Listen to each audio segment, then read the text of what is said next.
business. Taking care of business every day. Taking care of business every way. Taking care of business, it's alright. Taking care of business all the time. Taking care of business, we're taking care of business.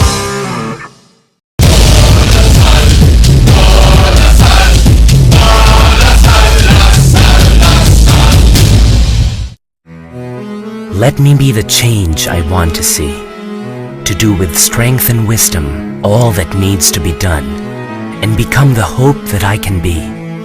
Set me free from my fears and hesitations. Grant me the courage and humility. Fill me with spirit to face the challenge and start the change I long to see. Even if I'm not the light, I can be the spark. In faith, service, and communion, let us start the change we want to see, the change that begins in me.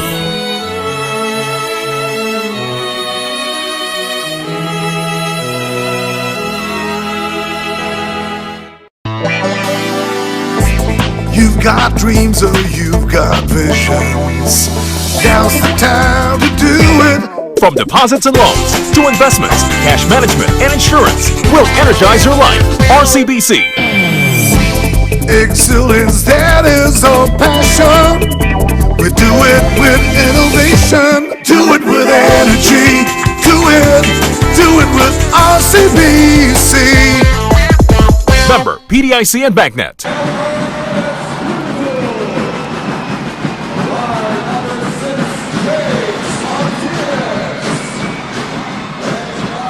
Well, we're here and we're finally gonna get it on between the UE Red Warriors and the De La Salle University Green Archers. We are glad to have you with us on a Sunday afternoon, a Sunday showdown, and the starters on your screens for the 14-1 all of a sudden UE Red Warriors. You kind of have to get used to hearing it that way. 14-1. They were going for history, DJ, for that 15th and 16th win. Of course, right now in the series at 14-0 doesn't mean anything. Yes. So they're actually 0-1. Yes. It's actually, doesn't sound as nice. And again, everything is a matter of perspective, as they say.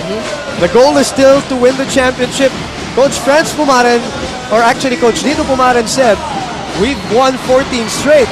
We can always win 2 straight. Yep. But they didn't do those 14 straight coming off a loss. That's the point that we were trying to make at the top of the coverage as we look at Coach Franz Pumaren.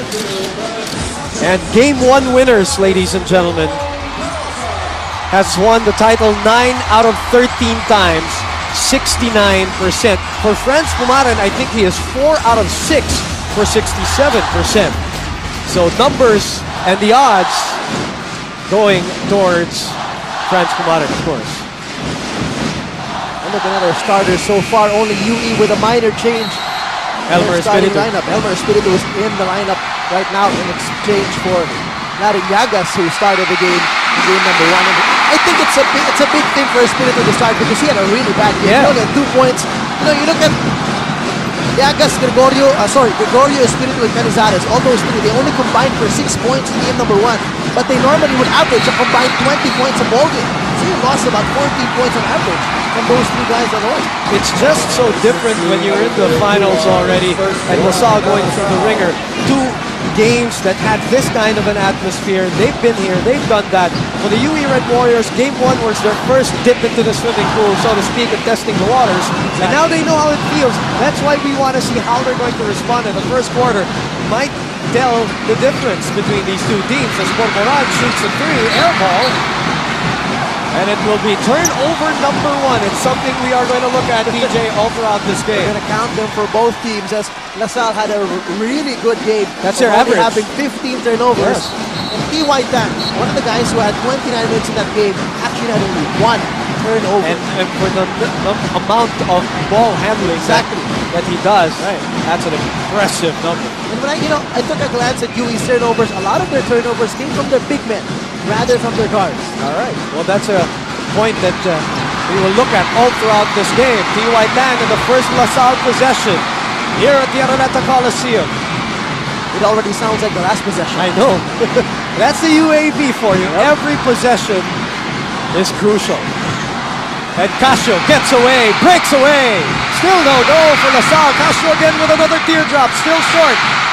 And the battle for the loose ball is won by Elmer Espiritu. We are still 0-0. With almost a minute gone by in the first quarter. Live, watching us on Studio 23, AFC Global and the Filipino channel. And for those watching the replay, good evening on Sky Cable 61. Still nothing from the UE Red Warriors as OJ Kua is hacked. Actually, he was the one who hacked. And that means his second personal foul. And a chance for us to throw it to Sharon Yu representing DLSU. You know, Boom, I've been observing since their last win how the whole team has been humbly grasping for the championship.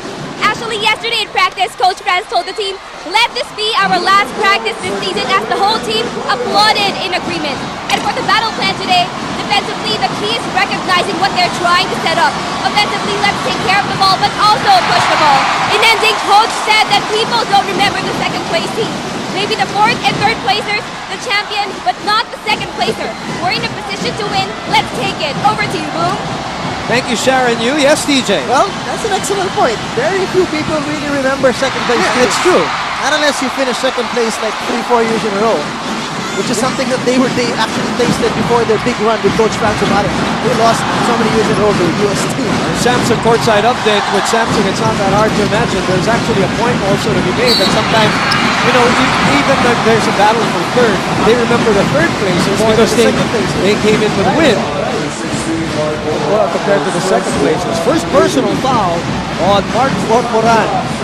Right now you're looking at the nice aggressiveness of the LaSalle guards. Earlier, JB Casio splitting that triple-double team, getting a shot at the lane. Here's Mangaas, same thing, getting down to the lane, breaking down his defender off the dribble and trying to get to the basket and picking up a foul this time to get LaSalle on the board.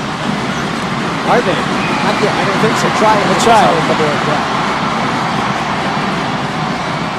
Man, what a crowd here at the Araneta Coliseum. Even during the awards, they were so appreciative of the other players. They were cheering for Ateneo, and they were cheering for the cheers of those other schools. Of the other schools. And that's an incredible show of class for the Pep squads and the crowd that is here at the Araneta Coliseum. Both UE and De La Salle, you're watching game number 2 of the best of 3 finals.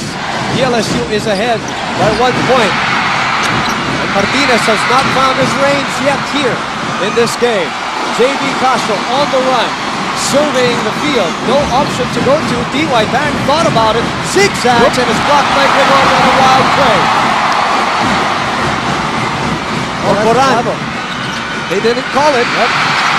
2-3 steps before he dribbled that ball. LaSalle being very aggressive offensively. Oh, nice play by JB Castro. They draw the foul and the basket doesn't count. And unfortunately, the crowd didn't hear the whistle as we go to Tracy Abad for the UE Red Warriors. Such a different atmosphere over at the dugout today. You can already sense and feel how focused and how determined the Warriors are today. Now, it is a matter of survival for the UE Red Warriors, and as for their game plan, it is no let-up. The Warriors are asked to sustain the intensity and aggressiveness from start to finish, and to push out the Archers are doing offensively. Dictate the floor, communicate inside, and have the patience to set up their plays. This is our year, and we've been hungry for the win for 22 years, and we are determined to see LaSalle again next week. Boom, back to you. That's a Wednesday, Tracy. Thank you. Our Samsung courtside update with Samsung. It's not that hard to imagine to try and extend the series to a sudden death, a winner take all on Wednesday if there is a game number 3 here at the Araneta Coliseum. Malaves all alone. He's been asking for the ball. He puts it up. That's off to the right. Release looked really bad already, but look at the contrasting UE and LaSalle the way they started this game. UE with 3-point attempts already and getting nothing as compared to LaSalle. Very aggressive offensively with the exception of that 3-pointer of Malaves. UE is 0 out of 5 from the field. LaSalle is 0 out of 3. And a lot of fouls are being called here. And that's what UE has to do. Remember, that was one of my personal thoughts of the keys to winning for UE. They have to be aggressive. They cannot settle for outside shots. LaSalle has a shallow bench, especially with their big men. Yes. You have to get them in foul trouble and get to the line as early as possible. No Marco Patricevic, no Brian Ilan for De La Salle University. 7 minutes to play in the first quarter, and it is still 1-0. As I said, UE is 0 out of 5 from the field. Marcy trying to change that. Drops the time for Mark Borboran. There you go. It's classic UE. They are playing with the players on the court like they know exactly where everybody is. First field goal of the ball game for either team. Malaves has Gregorio on him. Castro has Arellano sticking to him like white on rice. Bang from the corner pocket. That's off the mark. Disco tracking down the loose ball. Nothing there. Arellano looking to burn rubber. Setting up Gregorio underneath. And this is the UE basketball that we know. Quick, fast, and run and gun. That's the run and gun UE basketball that not only we are familiar to, but more importantly for UE, the players are familiar Yes. to. And that's something they didn't really get to taste much in game number 1. It's, we want to break it down really, DJ. In game number 1, they were taken out of their game, and that's why they committed so many turnovers, because it wasn't their game. And look at that. They miss on the layup, but the follow-up is there with their big men running the floor. Espiritu only with 2 points in game number 1. 0 from the field. 0 from the field in game number 1. This time around, very aggressive from the beginning. We have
Villanueva for JB Casio.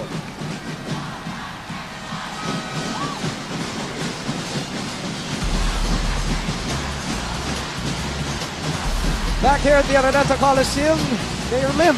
Well, Senator Lim. Senator, now Mayor. Yes, Lim, Mayor, talk about- Senator, and Mayor. Yeah, Mayor. You want to talk about famous alumni on hand today. Well, Coach Franz off that timeout, already digging into his shallow bucket of veterans. As Sullivan is on the court, but here's the turnover. And the finish, no, not quite. But the follow-up, and again, Jerry Godinera, famous alumnus from the UE Red Warriors, applauding the stick back as UE is now 4 out of 10. Still 0 field goals for La Salle. 0 out of 8, DJ. 0 out Almost of 8. 5 minutes gone by. 6 fast break points for UE so far, DJ. And remember, they only had 9 in game number 1. And this pace definitely serving well. Oh! For La Salle, they will count it.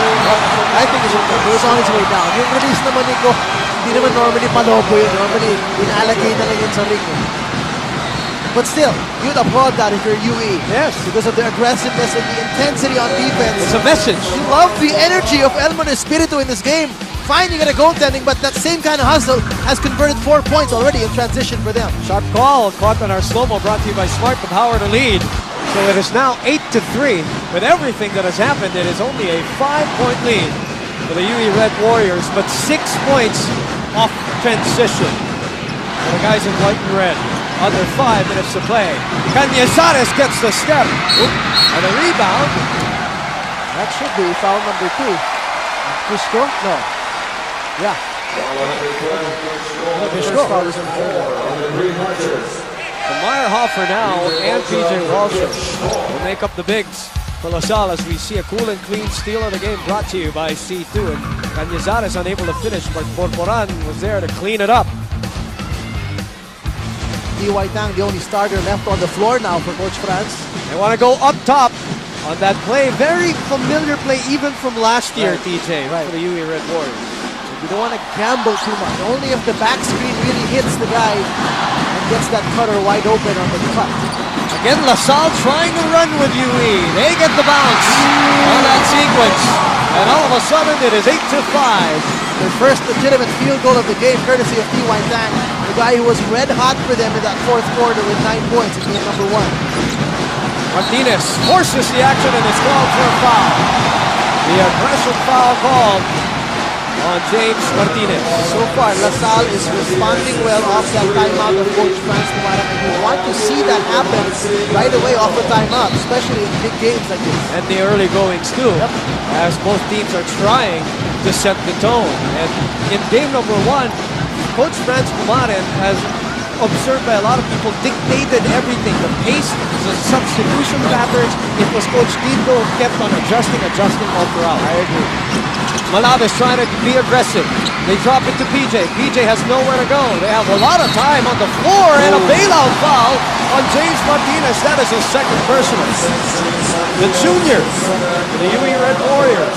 Hindi kailangan in that situation. You didn't have to do something like that to really add on to that clamping down defense of UE. Now Ligana comes in the game a little bit earlier than usual for Coach Tito Tumarang. And that number will grow, trust me. It's right now at 15,000, but as we get into the second half, I bet you they will grow to more than 16 here at the Araneta Coliseum as Cholo Villanueva announces his entry with a mid-range jumper in between game.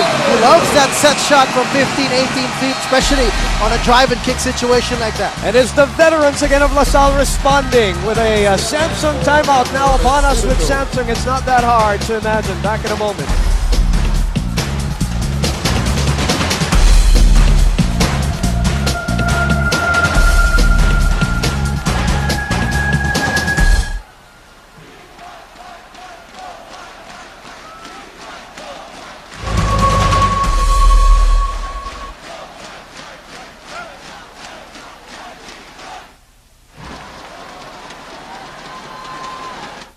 Mike, test Mike. Wala eh, wala.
Back here at the Araneta Coliseum for game number 2 of the finals between DLSU and UE. UE now, all of a sudden, their lead down to 1. And great response by the veterans of De La Salle off the timeout, as you mentioned, TJ. Both teams having their second groups, their second units on the floor right now. Pampulme gives it up. The repost to Mark Pampulme. The baby hook doesn't work. And Meyer Hopper, who has been playing with a bum ankle, has been gutting it out here at the Araneta Coliseum. Medyo malayo pa yun for the range of Pampulme's turnaround hook shot. Including 2004, Game 1 winner has won finals 9 out of 13 times. We mentioned that earlier. But more importantly, when you talk about, more specifically rather, Franz Neumayer, 4 out of 6 that he has won Game 1, he's won the title. I think it's a more relevant stat right there in terms of historical stats that matter in this series. The fans have come in to support DLSU and Coach Franz. That's right, 67% for Coach Franz Neumayer. That is his success rate. And a turnover for Rudy Linganay here in the first quarter at the 3:30 mark. And we are knotted at 8-all. De La Salle now has crept back and has regained control of the game. They've gotten some composure here, offensively at least. Pero ang kagandahan yan, even though they weren't successful at the beginning in terms of field goal shooting, the aggressiveness was there from the start, and it continued to stay there, and eventually the shots started to fall. 4 turnovers for UE, 2 for DLSU. Simon Atkins has come on for JV Castro. Cholo wild on that one. That's the 3rd turnover for La Salle. Paul Lee to Jorel. Sidesteps, and that's an offensive foul. Great read by Simon Atkins. And forcing the 5th turnover. The 2 teams who are number 1 and number 2 enforcing turnovers. Draw charge there by the rookie. Yes. You don't normally see those things from rookies. You normally see rookies do some things out of the ordinary, but not defensive gems like that. That's rare. And that's just great read. Yep. Sometimes basketball instinct na yan taking over. Kasanayan na. If you're a guard on transition defense and you're going up against a big guy, you can't block him, so might as well try to get that charge. Malabes sees daylight. Oh, what a hesitation move by Bader Malabes. We are deadlocked at 8. By the way, we had 13 deadlocks and 18 lead changes in game number 1. That is the most in season 70. Any other indication can tell you that's how close game number 1 was. But right now, La Salle is doing the best thing that they can. UE has been in the penalty for the past minute and a half or so, and they continue to drive hard and try to penetrate. Magbigyan mo na yung medyo wild drive ni Cholo Villanueva kanina, but the mindset is still there. Be aggressive, attack the basket, pick up those fouls. Maaga sila na penalty. Let's get to the foul line. Joseph Yo has joined us here. And Santiago, as always, asking for one more free throw. DLSU so far, 3 out of 5. From the 15-foot line, make that 3 out of 6. UE is 0 out of 2. DLSU on an 8-0 run, TJ, in the last 2:10, and that's the response that you were talking about. And now the lead has swung to DLSU, our second lead change in the ballgame, 9-8. 7 on the 24. Bandaing, nowhere to go, steps back, loses it. 2 seconds left. Paul Lee launches from almost midcourt, almost knocked it down. And Rico Meyer-Hoffer comes away with a second rebound of the game. A turnover. And Paul Lee likes the situation. And that is why he knows what to do, is always in control in the open court. He loves the open court, especially when he has the area to really maneuver and make his moves. Make it just in time. No, okay, they barely made it. Malabes thought about it. 2-minute mark of our first quarter, they go down to PJ Walsham. Walsham making space for himself, gets the roll. That's a Mark Pampulme move right there. Also PJ Walsham, you've seen him hit those jumpers from a semi-hook time and again. But always credit that backspin for that soft bounce off the rim. Now the 4th lead change of the game.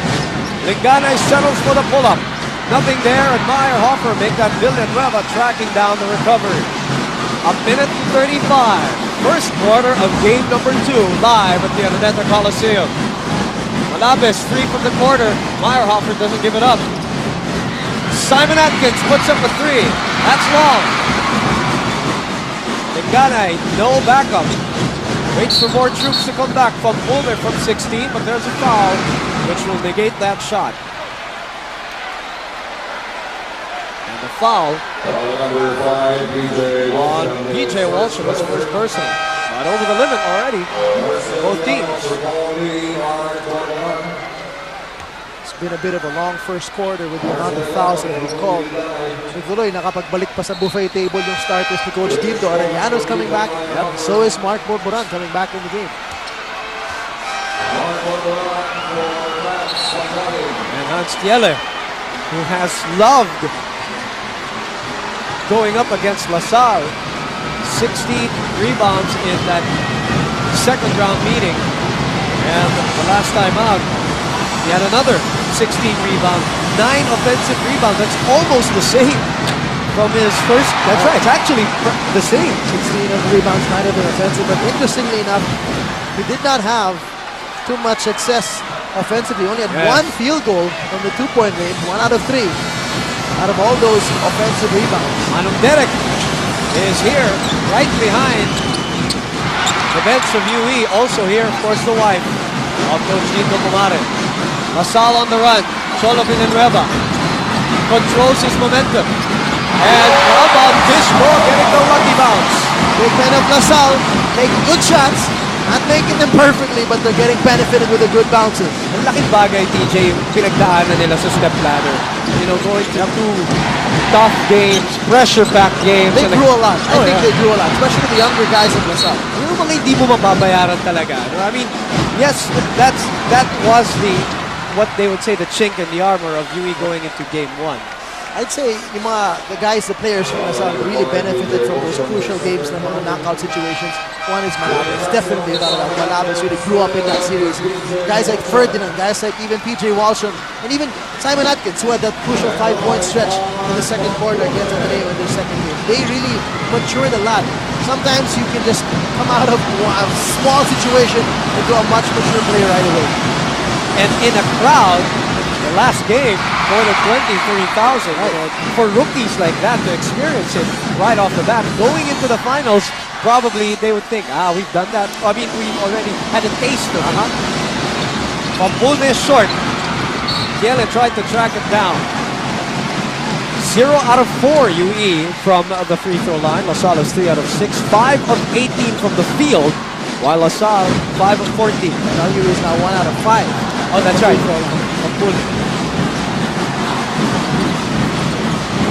Again, are able to get into their attack. So I'm talking about the guys in green and white. 30 seconds remaining here in the first quarter. Ferdinand has come on for DLSU. Casio looking for room to operate. He throws up a forced shot and it goes down to Disco. A turnaround. Nothing there. Cholo Villanueva gets the offensive rebound. Dribbles out of trouble. Guess who's getting the offensive rebounds in this game, huh? Casada's getting their fair share. I don't know. I can't say for sure they're dominating the offensive rebound category right now, but they're getting quite a lot. And Cholo had 4 offensive rebounds in game number 1, and like a snake slithering through traffic, JV Casio in the nick of time gives them a 4-point lead as DLSU has recovered here in the first quarter, DJ. Crucial timeout for Coach Franz Maran, and good job for him and his second unit responding on the floor, doing a better job than the bench players of Coach Tildo in the latter part of that first quarter. We end the first quarter of the game. Enjoy cool snackables 35 and below.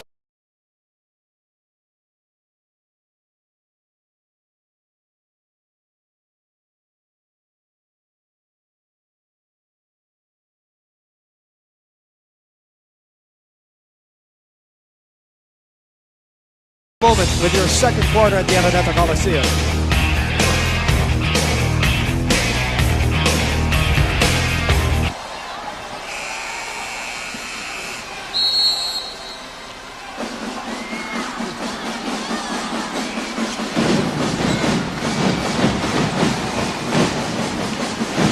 Back here at the Araneta Coliseum, LaSalle holding on to a 4-point lead as we enter the second quarter. And UE only with 11 points. That is their lowest first quarter output here in season 70. The prior low, or the previous low, was 13 points against, again, NU in August 23. And how are the numbers looking, TJ?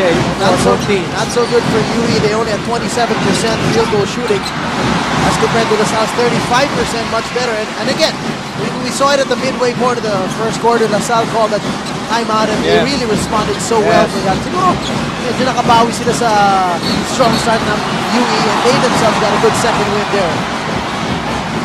Malabas and Marcy has something to say.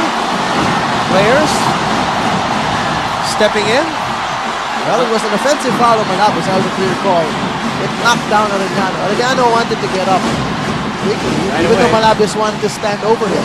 And France calling in Bader, reminding him of a few things. And again, James Yap, Paul Artadi, just like in game number 1, they were also here to witness that first game. And France pulls out Bader right away. This is where coaching comes into play. France knows these situations. Right. Well, I don't know if he was actually pulled out because of the sort of second motion or because of the second foul already. More than that. 2 fouls on Malabas, who was crucial in getting them here. More actually on a defensive role. He was one of the guys that really helped clamp down on Chris Chu in this kind of situation. Also in this matchup, he's also good defensively. We correct ourselves, TJ. 1 foul. Only 1 foul on Malabas. Okay. 2 on Kuwa, 2 on Walsham. So probably it was Coach Franz Pumaren's way of controlling his very volatile guard. Arellano puts up the 3, gets it to go! Nice kick out there by Franklin Gregorio, not forcing the situation in the crowded baseline. Getting their first triple of the game. Marcy only 0 out of 1 in game number 1 from that area. PJ trying to take it back, and he does!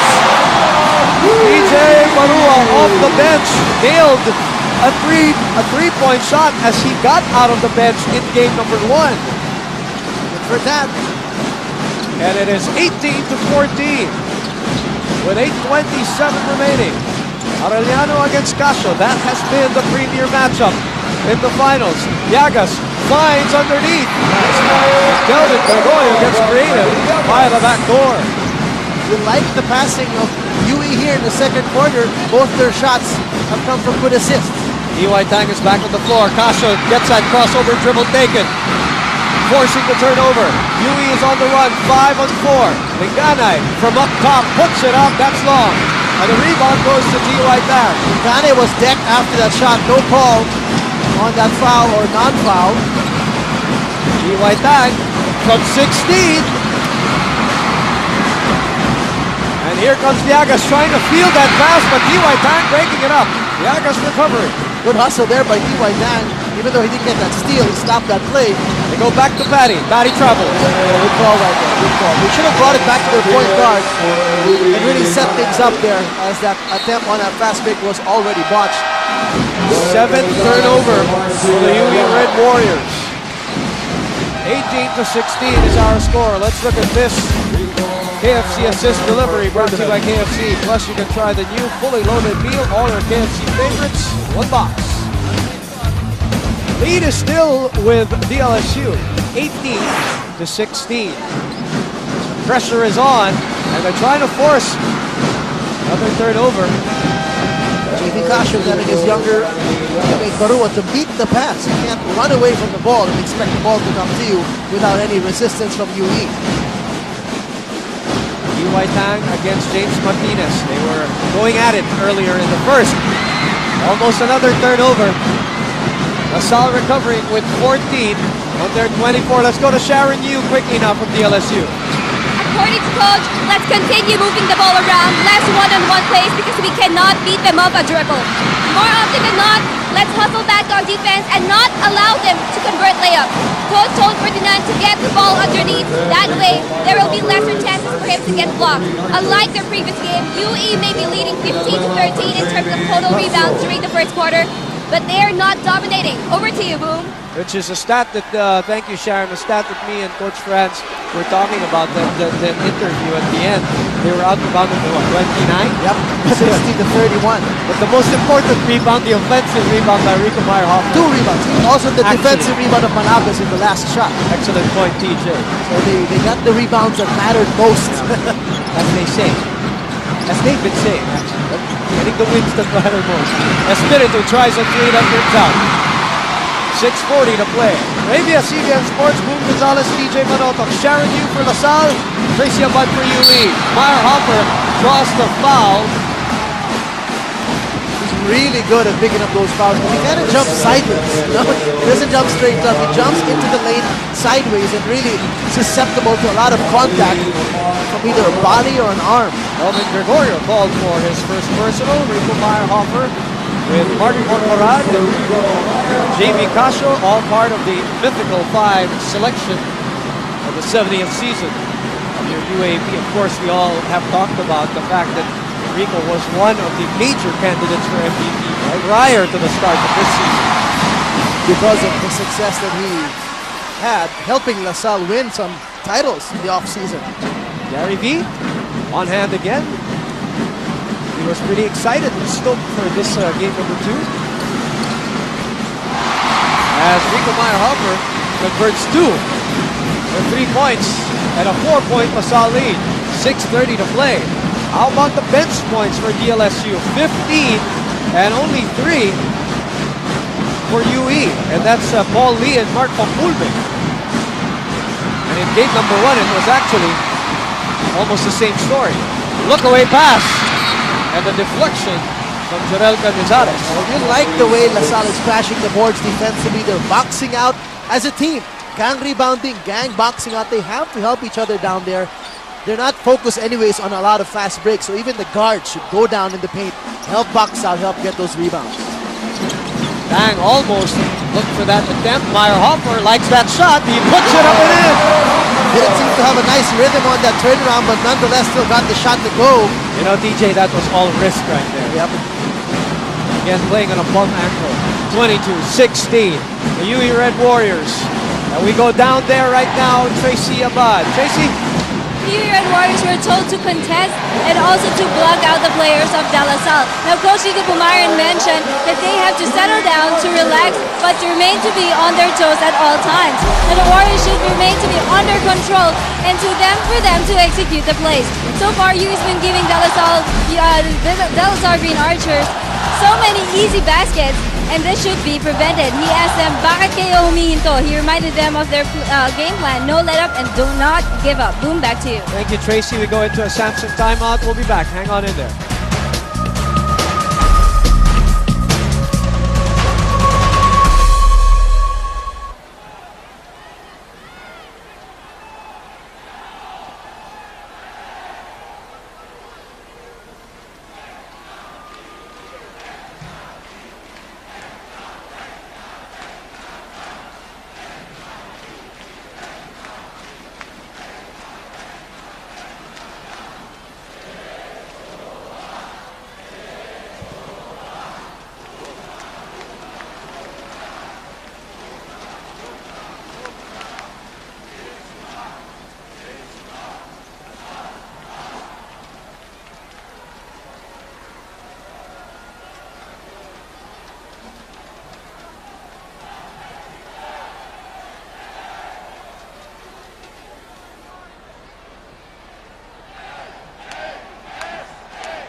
Back here at the Araneta Coliseum, our Samsung matchup, and they actually have been going at each other.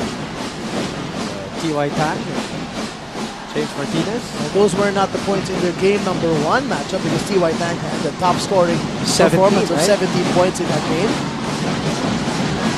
Nevertheless, they face each other here as LaSalle turns the ball over.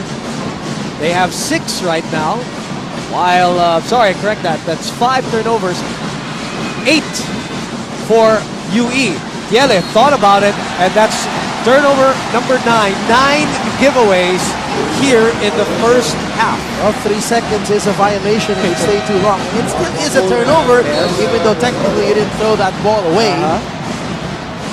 Mark von Pulme now coming in at the 5:16 mark at this jam-packed Araneta Coliseum, your Sunday showdown. Will it be the last day of this extended and very dramatic season 70 of the UAAP? Boy, we've seen everything this year, haven't Very we? unexpected. You know, we said from the beginning of the season that gonna be there's exciting. so much good parity in terms of the strength of the lineups. And you could not predict what would happen every single game. We've had, what, 2 knockout games, 5 Ateneo LaSalle games. We have an upset game number 1, and we're not even talking about what happened in the elimination. Check out this nice move there by Yeah, Rico Meyerhofer. seducing. That's the LA. For Elmer. 4:57 mark. Rico Meyerhofer is 3 out of 4 on that line. Hans Tienes has to learn from that situation. You can't allow Meyerhofer, who you have to realize already is on a bump angle, to get that ball so deep in the paint already. Yung pwesto niya dun sa post-up lang, ang lapit na niya sa ring. So, huwag niyang patanggapin ng ganung kalapit. And push him out some more, make him work for his space close to the basket. 63% from the line for the third-year player from Puerto Galera, Rico Meyerhofer. As they extend to lead to 8. This is the biggest lead of the ballgame for LaSalle. Martinez puts it up off the mark. And Barajas. They just missed Meyerhofer, who's actually scored the last 6 points. Could have been 8 straight if they saw him all alone. Well, he tries from the outside. Dishko with another crucial offensive rebound and does the right thing. Pulls it back. Tang from 17. No. Dishko getting it back, but it's sent back to earth. Pinball. And it ends up with T.Y. Tang with 20 on the shot clock. He says, okay, let's settle things down. Looks like a bit of a mess. They got to execute here in the half-court set. Dishko 6 rebounds, 4 offensive, PJ. A good game Oh, so far. what a pass by Cholo and another drawn foul by Rico Meyerhofer. Again, he jumps in the air sideways, moves his arms around in many different directions, really wanting that contact. And again, TJ, this pace is LaSalle pace. Yep. This stop-and-go basketball. Setting up in the half court, moving that ball around well, using a lot of time on your shot clock, getting the shots, at least the shot attempts, where you want them coming from. It favors their game. It favors their bench, or lack thereof. Talking about LaSalle. What can you say about the rotation of Coach Frantumanes? What, up to 8, 9? And so far today, medyo mabilis yung pagpasok, medyo maaga ng pagpasok ng second group niya because of the 0 field goals in the first almost 5 minutes of this ball game. But the bench has responded very well today so far. This is the biggest lead of the series, TJ. 9 points. Wow. For The any team. previous was 8 points by UE in game 1. And this is 9 points by LaSalle. A very stingy first half for the usually high-scoring UE Red Warriors, and they only have 16 points. As we give you a Samsung timeout with Samsung, it's not that hard to imagine.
grabbing the crown this season. As for their game plan today, it's all about the 3 Ds. Samsung courtside update. With Samsung, it's not that. It would be Kelvin Gregorio. One noticeable guy who really did not perform up to par was Kelvin Gregorio, averaging almost 10 points a ball game in the elimination round. 50% from the field. He was 0 from the field in game number 1. Blank there, 0 for 3 and only 2 points courtesy of the free throw line. And really not the game you'd expect from one of the veterans on this team who really has been expected to step up here in the postseason. UE TJ has been scoreless for more than 4 minutes and 20 seconds. No free throws taken, obviously none given to them so far, and they are shooting 2 out of 8, and they are in danger right now of scoring the lowest first half production in this whole season. For them, by their standards, a small lead pulls up and off the front like that, off the back iron, and again, Kishko, may konting swerte rin no? Meron din. And you know, you really like the way Salle is dictating the tempo. They have achieved this low scoring pace because this is exactly what they want. Ferdy kicks it out. Cholo. Oh, dipsy-do by Cholo. He is not the quickest. He is not the fastest. He doesn't jump the highest, but he can be one of the most creative players on the run. And I'll argue with anybody, he's one of the smartest players. One of the smartest in terms of basketball smarts. And you talk about UAAP. Offensively and defensively too, right? Number 18, Ferdinand. Look at that again, because it deserves another slow-mo brought to you by Smart, the power to lead. Manufacturing some sort of a shot to give them an 11-point lead. 27-16 is the biggest lead in this series already, and DLSU owns it. The lowest first half production of UE was 31, and that was against FEU. You know, that amazing game in September 1. They're in danger of that. Mangas is fouled, and he will go to the line.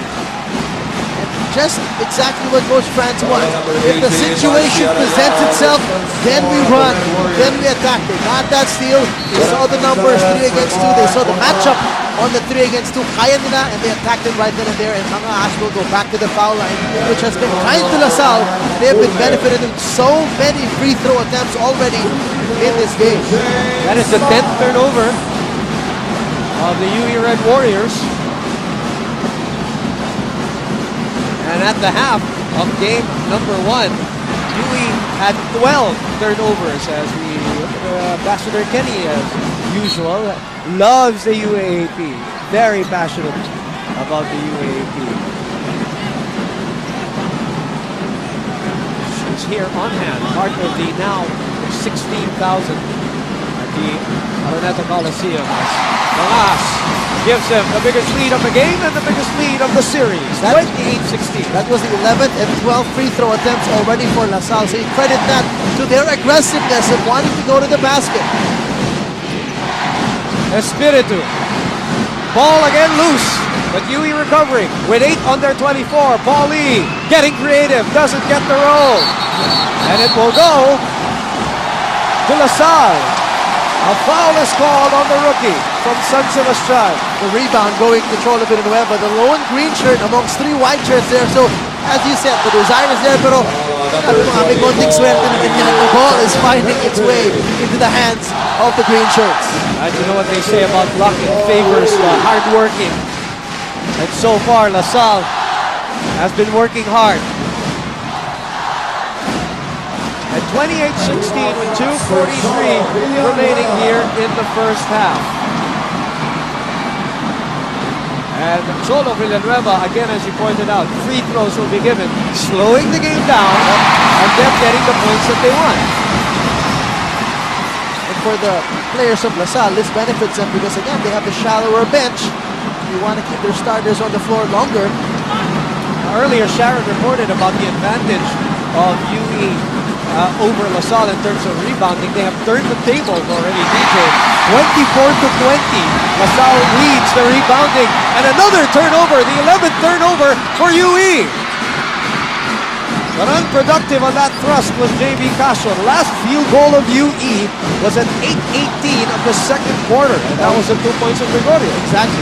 4th point of Gregorio there. they have been so quiet and they have had a hard time to execute because of the turnovers. Yes. And the way that Salle is putting on their defense here is amazing. And they are forced to knock down a three that releases a little pressure from the UE Red Warriors. The lead Badly is needed 11. that one. They badly needed anything like that. That is the first field goal since the 8:18 mark of the second quarter. Under 2 minutes to play in the first half. The lead is 11. Biggest lead was at 14. Cholo creates space for himself. That comes up short. And Kishko this time, not too lucky with that one. Called for a foul. A little too overeager there with that offensive rebound. And that's going to be Kishko's second foul. They have to be careful because they've got some big guys with iffy foul situations. There's Wallstrom with 5 also. Kua. And Kua with, Wallstrom with 2. I said his number, number 5. Wallstrom with 2, Kua with 2, and now Kishko with 2. Rico Meyerhofer getting ready to be sent back into this game. Simon Atkins also coming back in for Coach Franz Kumare. The pressure on Martinez. Arellano has the rookie on him. Arellano, tough angle to work with and a great block by Kishko. And a foul is called on a green shirt prior to the Elmer Espiritu shot. Great help there by Kishko, recognizing that Atkins had trouble on that matchup on the post with Arellano. Minute 30 to play. And Tang and Meyerhofer come back in for O.J. Kua and Simon Atkins, who has been sent in and out of this game, which I'm sure he doesn't mind. This is a great experience for a rookie like this. Oh yeah. And a guy who stuck it out. Yep, the De La Salle Showing the color of his blood. so to speak. Pure green. And now, of all the players, well, he benefits the most. He's in the final. Yep. And also, that guy's been playing with a bum hip. That's right. This series.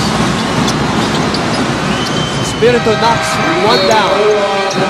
His third point as PJ Barua comes in for James Mangas. The shuffling continues for Coach Franz Kumare. The good thing about it is his players have been delivering. Well, they've got the pace that they wanted. Nakakapagpahinga sila during the numerous free throw attempts they get.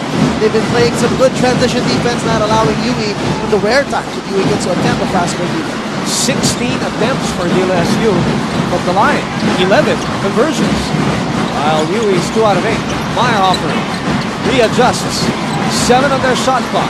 They spin it back to PJ Barua. Finds the mark.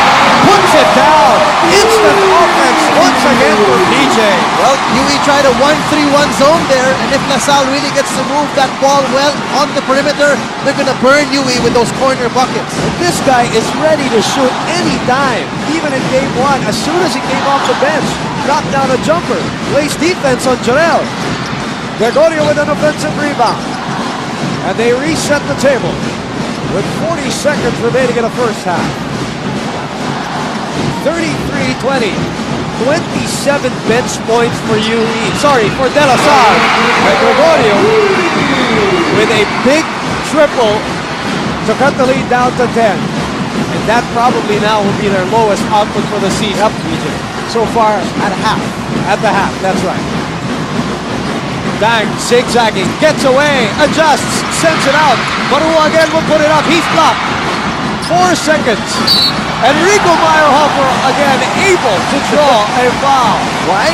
Hiding the ball well. He jumps up, and instead of putting the ball up, where does he put it? On his hip. He was going to touch the ball on his hip. So, of course, the 2 big men of UE expecting the ball to go up. They had all their arms all over his head. Check it out. Where's the ball? Sorry, guys, not up there. Down to my hip area. Against the hack. That's just experience right there. I was saying 27 bench points for LaSalle to the 3 of UE so far. Wow, but that could be a concern also for the starters of LaSalle. 27 bench points means that the starters only have 6 points.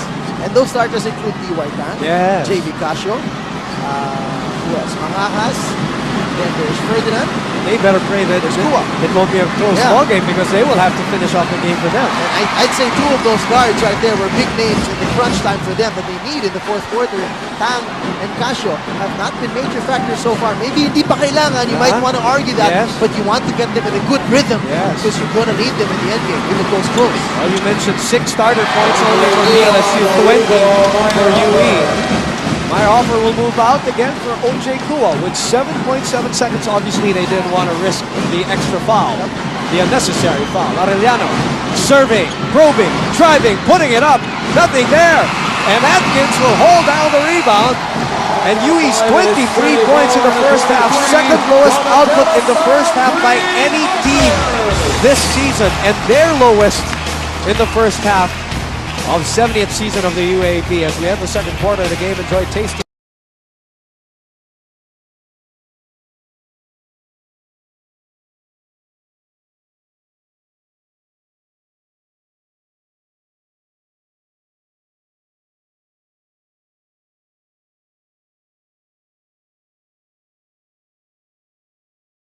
That is the halftime here at the Araneta Coliseum. Stay with us, please.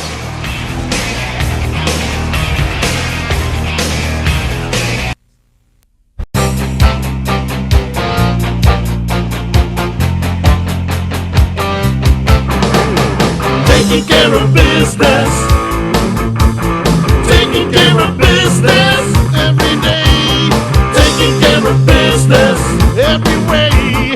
Taking care of business, it's alright. Taking care of business all the time. Taking care of business, we're taking care of business.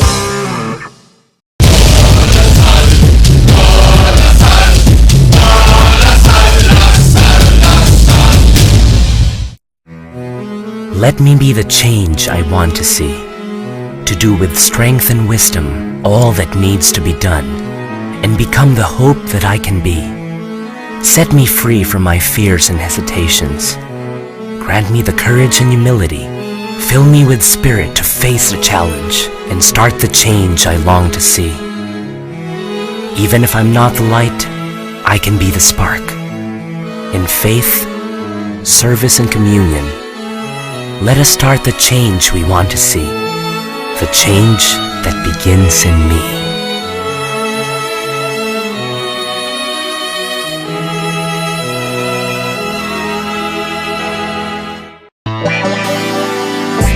You've got dreams, oh, you've got visions.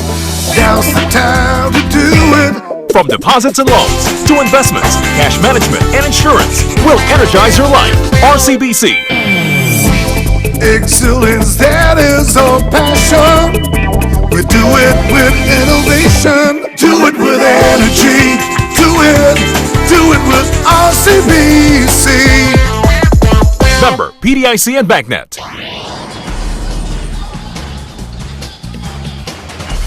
Coach Franz Pumaren looking good so far, building an 11-point lead. The biggest lead on the ballgame actually was 14 over his younger brother, the rookie. In a final situation, Coach Dindo Pumaren. 34-23 after the first 20 minutes for ABS-CBN Sports again. Boom Gonzalez together with DJ Manotov. 20 more minutes for UE to salvage what has been an historic season for them, DJ. Well, it's also been a historic first half for them in the uglier side of the Yes. history books. As we have said earlier, this is so far the lowest output of UE in a half so far this season. Second lowest output for any team so far this season in a halftime score. And you want to look at the stats and see where they went wrong and where LaSalle went so right. You look at the field goal shooting, UE is down below a 30% mark. They're only down to 27% for 9 for 33, while LaSalle is not so great themselves, but they're still above the 30% threshold at 10 for 31. Now, free throws has been a major factor for LaSalle. 18 attempts alone has been a big problem for UE. They've given up too many fouls and too many free throw attempts. LaSalle has banked on this. They've made 12 of those free throw attempts.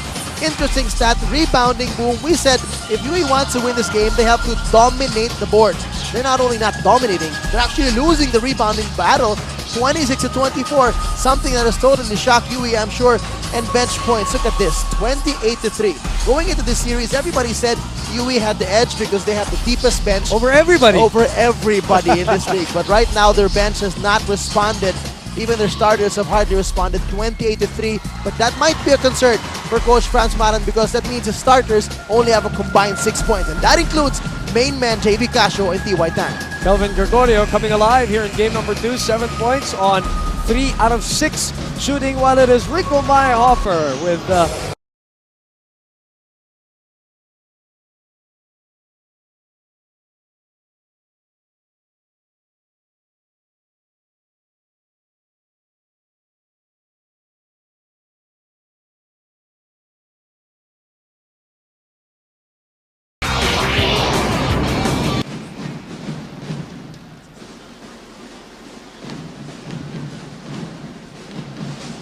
well, as I said, that crowd will swell. Earlier 15,000, now at the half 18,000 as of 4 p.m. So it's been an hour. We'll give you another update on that one. The paying patrons here at the Araneta Ask us Coliseum. where they sit? I don't know. Ask us, do they sit? I doubt they sit. Oh, no way. I don't know. Stand it up. First quarter, they've been standing up. And that will continue here in the third quarter. And if you think season 70 was dramatic and exciting, well, wait till we get to season 71. And if you want to join us for that, you can contact ABS-CBN Sports Sales people. That's the number on your screens if you want to be part of the madness of the 71st season, which will be hosted by the UP Fighting Maroons. This special coverage also being aired live over AMC Global to all our subscribers all over the globe, in North America, the Middle East, Europe, and Australia, and Asia Pacific. Thank you very much to all the Filipinos and probably non-Filipinos watching us as third quarter is underway and Rico Meyerhofer is down, and it's that same ankle. It's the right ankle. That has been bothering him. You didn't see quite exactly how he fell down, how he twisted it or whatever. But he's walking it off and stomping it off. That's what he has been doing since the Ateneo LaSalle games. Stomping it back in place. Really just fighting through the pain. He's telling Coach Franz, I'm okay.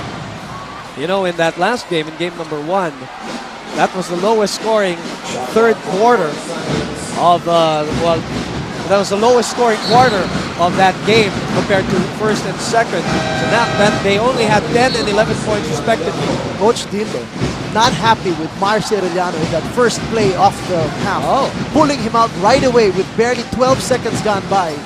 That is one of his main veterans. He is hoping to carry them a victory here. Bringing back Paul Lee on the floor right now. How important is this third quarter for UE? Very huge. I think for UE, if they want to get back in this game, this is the quarter where they make their big run. They cannot wait till the fourth quarter to make the run because that's going to be winning time, and that's the domain of LaSalle because they're the ones with the championship experience, and if they come into the fourth quarter with a big enough lead, I think LaSalle can pull it off. Oh, that's a traveler. And turnovers. Turnover number 13.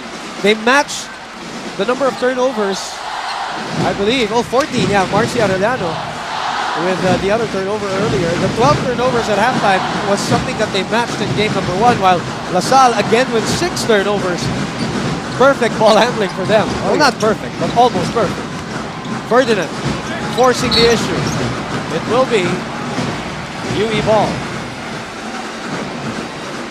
So the turnover stats so far at pace with the game number 1, so it's already bad for UE, but what makes it worse is that they're actually losing the battle on the rebounds. Remember we said they have to not just win, but dominate the boards. And the difference also, the score was 39-37 at the half in game number 1. This is totally in favor of them. Yeah, exactly. This one is 34-23 as we send it over to Sharon Yu from the DLSU side. The team's choking defense as the Red Warriors made only 9 out of 33 field goals during the first half. But let's not stop there. Coach wants it double. Offensively, let's push the ball when there's an opportunity for fast breaks, but Coach doesn't want to see more shots. We have to play smart. Coach acknowledged the bench for stepping up, contributing 28 points, and the whole team was applauded for winning in terms of rebounds, 34-23 during the first half. But it's too early to celebrate. What's important is to start strong and finish stronger. Over to you, Boom. Thank you very much, Sharon Yu, as JV Casio misses another 3 attempt. Paul Lee made one earlier to cut the lead, 34-26. So making Coach Dindo's substitution look good already as he yanked out Marcio Arellano with 12 seconds gone by in the third quarter. Arillagas against Ferdinand. Martinez against Tang. That has been the matchup since the start of the game. Gregorio, tough angle. And off the front rim, Meyerhofer able to get the retrieval. That is his 5th rebound of the game as we go to Tracy Abad for her report from the UE side of things. Personally, I have never seen Coach Lindo so furious and so mad in the 2 years that I have been working with them.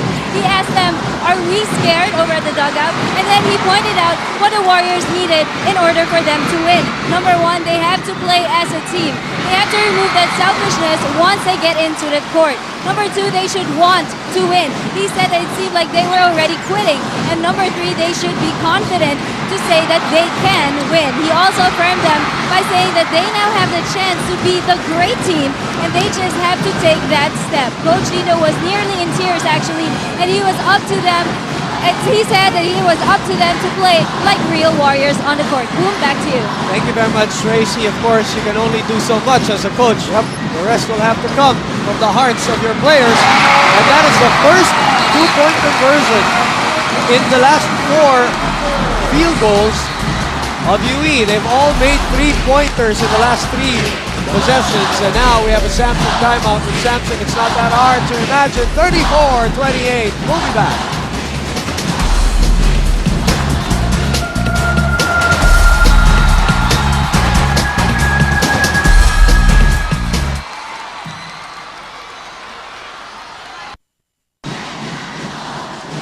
Back here at the Araneta Coliseum, the fans from LaSalle a little bit concerned. The lead is down to 6 on a 5-0 run by UE, TJ. Making it a ball game right away here at the start of the 3rd quarter.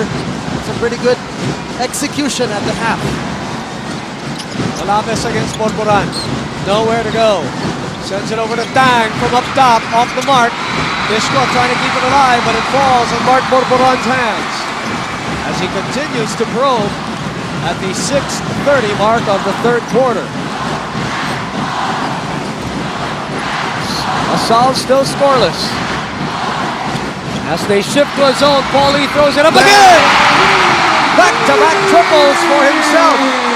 Paulie averaging 27% from beyond the arc. And it is down to a 3-point lead. And you know, normally Coach Lindo, when he sees a zone, he likes players like Martinez and Toto pandaing on the floor because he says, those are my zone busters. Paulie is more of his open court guy, but so far he's draining the threes. And now LaSalle forced to take shots from downtown. Coach Franz Pomada doesn't like it. UE's defense to start the 3rd quarter has been great against LaSalle. They've been playing the screens well, not allowing easy open looks for LaSalle. Borboran with 10 to shoot. Tries another 3. That's off the mark. They chase him down, and it ends up to Mark Borboran. Yes! And it is down to a 1-point lead, and just like in the 1st quarter, UE is starting like a house on fire. Talk about a miracle run to start this 3rd quarter.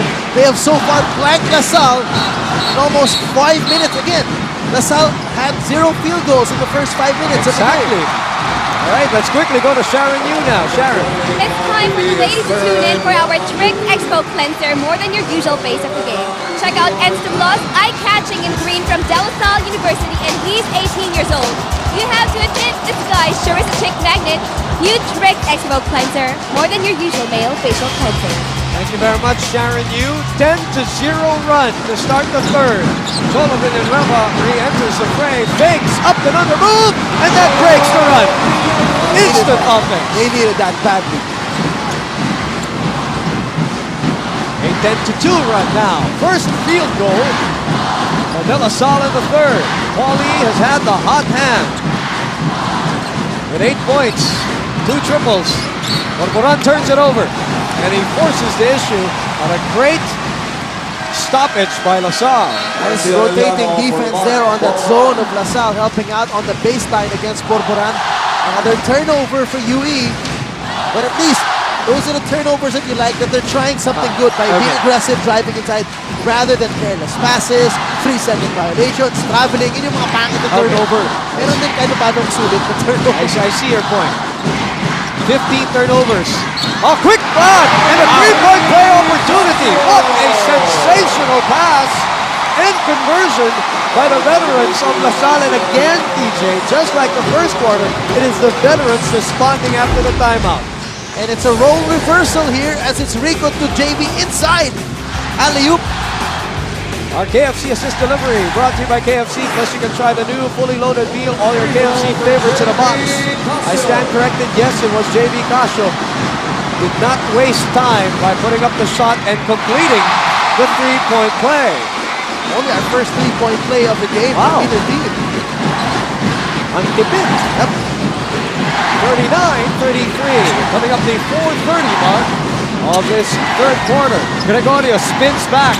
What a move by Kelvin Gregorio. 9 points. He has definitely come alive here in game number 2. If there's one way you want to attack Rico Mayhofer's defense in this game, it's off the dribble because you know he's hobbling off that back ankle. Casio feeling it. Short on the 3. DLSU is 2 out of 13 from beyond the arc. UE is 5 out of 12. Kelvin Gregorio averaging 10.1 and 4.3 points and rebounds respectively in the eliminations. 2 points and 3 rebounds in game number 1 today. 9 and 9. He's back. Marcy. Back to James. They kick it back to Marcy. They rotate it to Jorel. 7 on the shot clock. Nowhere to go. They kick it out. Jorel puts up a fourth shot and he knocks it down. Could have been called with a little bit of contact there, but Canizares with a big shot with the shot clock winding down. Back to a 2-point lead now. 39-37. This is what the championship game is supposed to be. Casio free from up top. Gets it to go! Martinez looked tired there. He was the one who had to rotate back up to JB Casio. He was nowhere near challenging that outside shot of JB. What a game here in the third. Action is picked up as JB Casio is 3 out of 10 from beyond the arc. Gregorio with a line drive. And a rebound picked up by Bader Malabes. Malabes goes to his right. Malabes drives, swoops, stabs, scores! What a run! A counter run by DLSU. And what a third quarter, TJ. What an exciting, action-packed, intense, and aggressive third quarter we're seeing. Check this out. Transition defense. Who's the most important guy to guard? The guy with the ball. Our Nobody fast checked break him. brought to us by Petron XCS. And right now, for La Salle, who are giving it up with a 7-point lead. We have a Samsung timeout. With Samsung, it's not that hard to imagine. Back in a moment.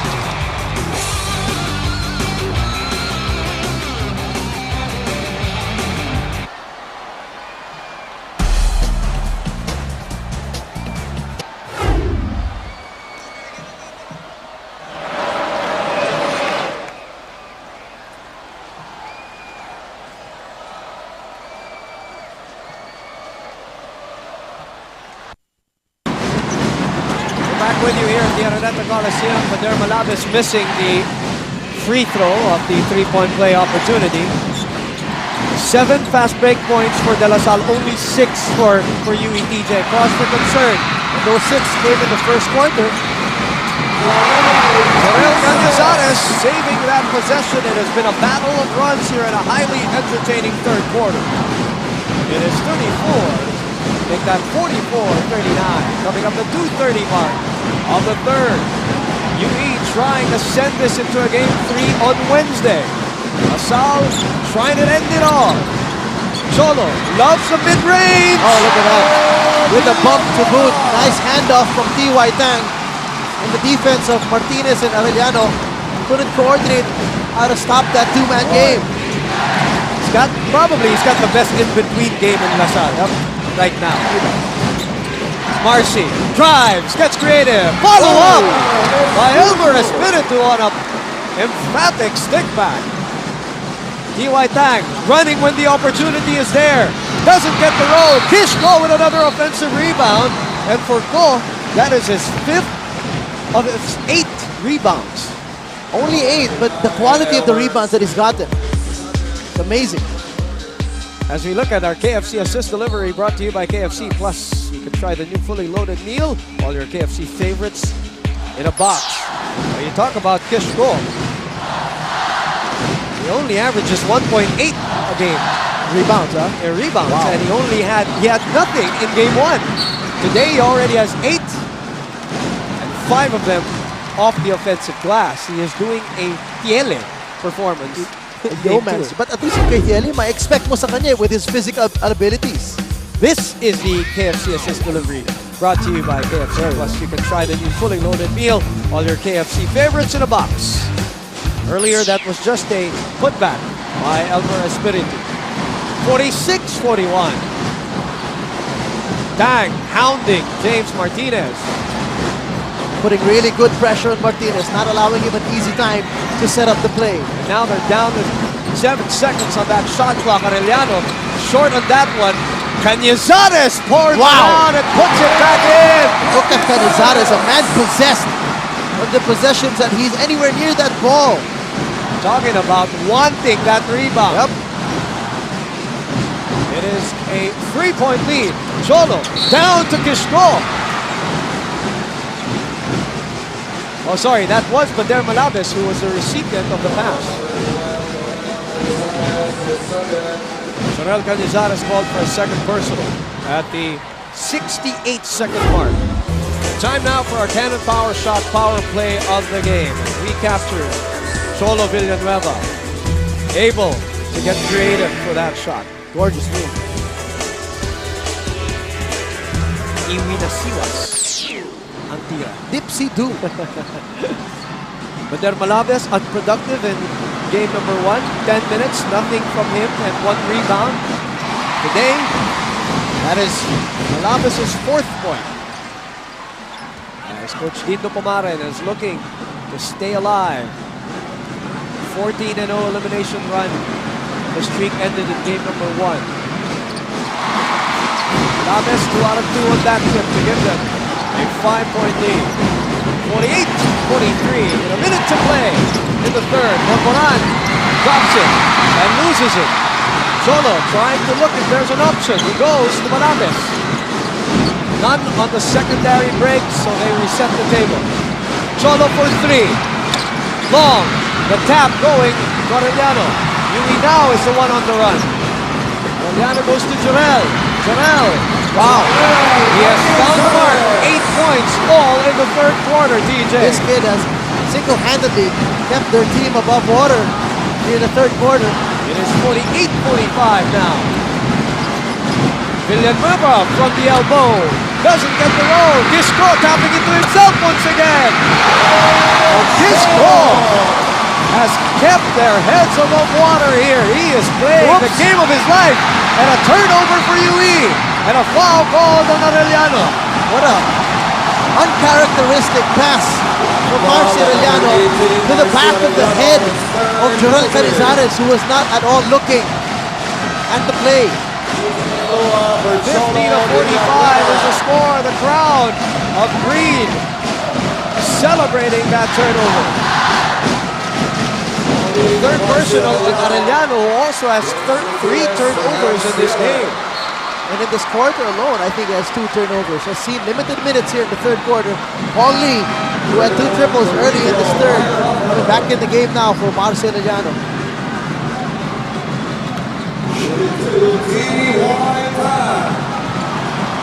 T.Y. Tang take 2 free throws. We'll try to jack up this 5-point lead with 9.6 seconds remaining. Steady shooter from that area. There's T.Y. Tang at 76%. Right now, 70 turnovers for UE. You were talking about this pregame, DJ. What was your ideal number for More or less below 20. So if they want to win this game, for me, they have to have an excellent fourth quarter in terms of taking care of that ball. What about DLSU? They did not turn the ball over in the third quarter. At all? They only have 6 right Wow. now. Amazing. Again, they are averaging 15, and that was what they had in game number 1. Corporan forces it up. Nothing there. And after a strong start in the third quarter, just like their first quarter, Carbon copy first quarter is what happened. A strong start by UE, blanking LaSalle for 5 minutes.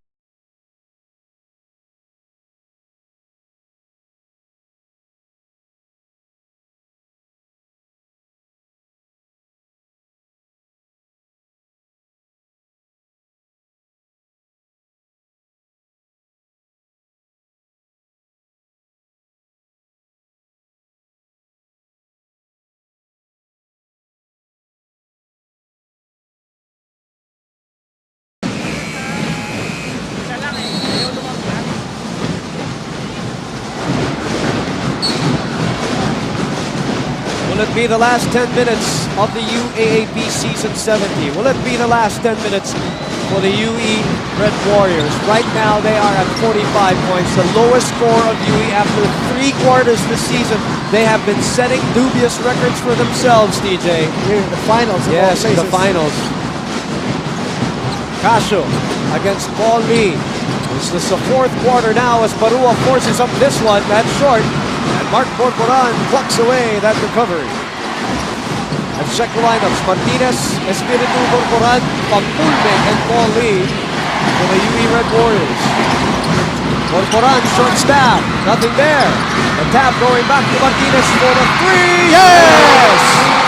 Good start for the guys who are trying to stay alive here in the finals. Good execution at the half there. They got a good open shot with Borboran, 15 feet. But then again, the hustle gave them that second chance. Everybody's going to lay it out on the table right now. Atkins gets through. His goal, have a traveling infraction call on the rookie, Simon Atkins. Time now for our Silverworks outstanding alumnus of the game, Mr. Wilhelm Soriano.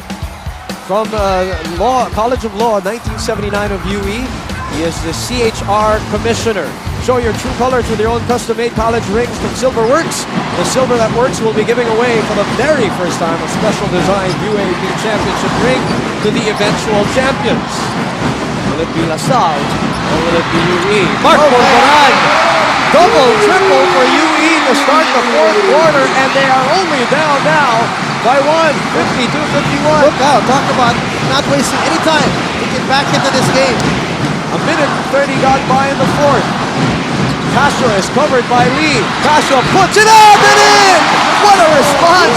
Off balance 3 for JV Casio. And it was not an easy shot, Boom, as he said, off balance because Paul Lee was actually undercutting him a bit. Could have been called for the foul too. UE is 7 out of 17 from beyond the arc, while DLSU is 4 out of 18 as Mark Pampulme able to get inside. What a game! If you're watching us live on Studio 23 or the replay on Sky Cable Channel 61 tonight, you are being treated. Oops. Well, an awesome ball game, but LaSalle turning it over. They go up top. There was a push there, no call, as Borboran tried for the alley-oop. JB goes to his left and draws the foul from Paul Lee. Nonetheless, it was actually a bad pass from Martinez. He hit the rim. Everybody and his mother standing up already here at the Araneta Coliseum as Paul Lee forces his 4th personal foul. Our KFC assist delivery brought to you by KFC, plus you can try the new fully loaded meal, all your KFC favorites in a box. 55, 53.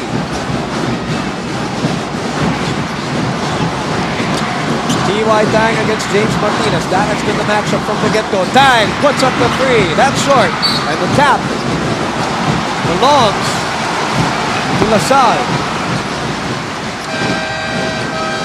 DLSU is now 4 of 19 from beyond the arc. UE is 7 out of 17. Jorel Canizares comes back into the ballgame. He has been the hot hand. 8 points all in the 3rd quarter.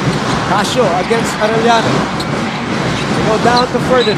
Ferdinand, the handoff to Villanueva as he fades away. Gets the roll again. What a tough move there. Nice execution though. Nice setup play.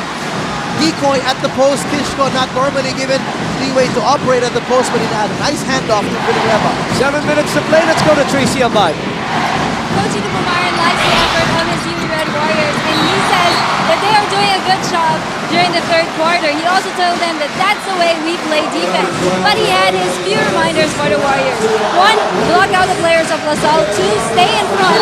3, execute their plays. And 4, don't be in a hurry. And I agree. They all believe that this is far from over. Boom, back to you. Definitely. Thank you, Tracy. We have seen stranger things. Oh yeah. Especially this season. It's the mindset. Remember Tracy was telling us about the dramatic halftime encounter with Coach Dindo and the boys. It was all about mostly mental stuff. Yes. Hardly any technical stuff that he preached about. All about really trying to reinstill that confidence that he knows his boys have. Salle Villanueva calling out the shirt play with 6:45 remaining. Ferdinand, losing it on a turnover. Not who you want to handle the ball in a sequence like that. Not from the perimeter. Only 4 points separating these two protagonists. A tale of two teams. That's the matchup they want to take advantage of. Mismatch at the small forward. It's Salle Villanueva guarding Joel Canizares. Second personal on Salle Villanueva. Coach Dindo Pumarin, the rookie coach in the finals after 4 years of coaching here in the UAAP. And he actually leads their matchup. Coach Franz winning a big one in game number 1. Forced shot, and again it is Meyer Hopper reaching out for that one. His 7th, make that 8th rebound of the game. Villanueva picks it out. Badel puts it on the floor and draws a foul. Marcia Arellano. Nice move there, both by Villanueva and Manapes to not force the situation. Knowing that they have the lead, time is on their side, and that's a 4th personal foul on Marcia Arellano, who has not played this element today. Marillagas and Mark Corporal come back as we send it over to Sharon Yu from DLSU. Back at the huddle, the game plan was all about mental competition. The team adjusted their plays in analysis of the UE players. Coach had to emphasize how we went down in terms of total rebounds during the third quarter, 14-5, but also told them to keep up their 0 turnovers during the third quarter. Captain TY is already dripping in sweat, having played over 18 minutes now, but when I asked him how he's feeling, I'm not tired, I'm giving this my all. Over to you. Oh, on cue. Thank you very much, Sharon Yu. And on cue, D.Y. Tag, who has been struggling from the field, knocks down a jumper. Before that shot, he was only 1 out of 10. Boom, I was looking at his misses from the field, and boy, what a big one to come there. And it proves that he's not tired. Yep. Like we said, they're giving it all right now as Corporan finds Kelvin Gregorio free underneath. It is only a 4-point lead, 59-55, 5:28 remaining here in this 4th and final quarter as Cholo, again from the elbow. Cholo Villanueva, 14 points, 6 out of 9 shooting with 5 assists. You cannot give him that much room to operate in the mid-range area. He loves that. He will pull up at you 10 times out of 10. Best in-between game in the business right now here in the finals, and a 3-second infraction called on Joel Canizares, again forced by that defense of LaSalle. Not the time you want to commit these careless turnovers. Okay lang kung aggressive ka and you turn up all over, but these are careless turnovers. We look at a slow-mo brought to you by Smart, the power to lead. 19 turnovers for the UE Red Warriors. All drinking water, reminding you, should be crystal clear, purified drinking water. Boom Gonzalez, DJ Manotok, Sharon Yu, Tracy Abad. We are glad to have you with us on game number 2, our Sunday showdown here on Studio 23. LaSalle holding on to a 6-point lead. Casio trying to add on to that. Nothing there. They track down the loose ball and they set up the table once again. Villanueva, baseline drive, draws the foul. No, it's a turnover. It's on the line. Would have been a big play there if they brought that threshold of the lead back up to 7 points. Yes. And this is a crucial stage of the 4th quarter where Coach Franz is buying time for D.Y. Tang on the bench now, getting a pump of oxygen into his lungs. And literally getting a pump of oxygen into his lungs because we do have an oxygen tank over the bench for LaSalle. 10 turnovers for LaSalle, not a bad number at all, especially in the finals.